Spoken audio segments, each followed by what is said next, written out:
সালমান আনিসুলকে মারা হল ডিম।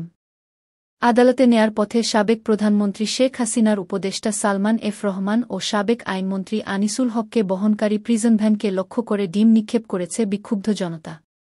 বুধবার ১৪ আগস্ট ৫:৩০টার পর রাজধানীর মিন্টো রোডের ডিবি কার্যালয় থেকে তাদের সিএমএম আদালতে নেয়ার পথে এ ঘটনা ঘটে। জানা গেছে, সরকারের এই দুই শীর্ষ কুশীলবের ১০ দিনের রিমান্ড চাইবে পুলিশ। এর আগে ১৬ জুলাই ঢাকা কলেজের সামনে হতাহতের ঘটনায় নিউ মার্কেট থানার মামলায় তাদেরকে গ্রেফতার দেখানো হয়। এদিকে যমুনা টিভির অনুসন্ধানে জানা গেছে, রাতভর ডিবি অফিসের হাজতখানা ছিলেন সালমান এফ রহমান এবং আনিসুল হক। ছিল না কোনো বিশেষ ব্যবস্থা। আসামিদের জন্য নির্ধারিত স্বাভাবিক খাবার খেতে দেয়া হয় তাদের। এছাড়া ভিআইপি আসামির ক্ষেত্রে মাঝে মাঝে বিশেষ ব্যবস্থা রাখে গোয়েন্দা পুলিশ। কখনো কখনো পরিবার থেকে পাঠানো খাবার খেতে দেয়া হয়। বিছানায় ঘুমাতে দেয়া হয়। কিন্তু সালমান এফ রহমান এবং আনিসুল হকের ক্ষেত্রে এসব কিছুই হয়নি।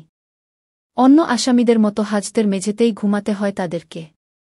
এর আগে নৌপথে পালানোর সময় গতকাল মঙ্গলবার রাতে কোস্টগার্ডের হাতে গ্রেফতার হন সালমান এফ রহমান ও সাবেক আইনমন্ত্রী আনিসুল হক।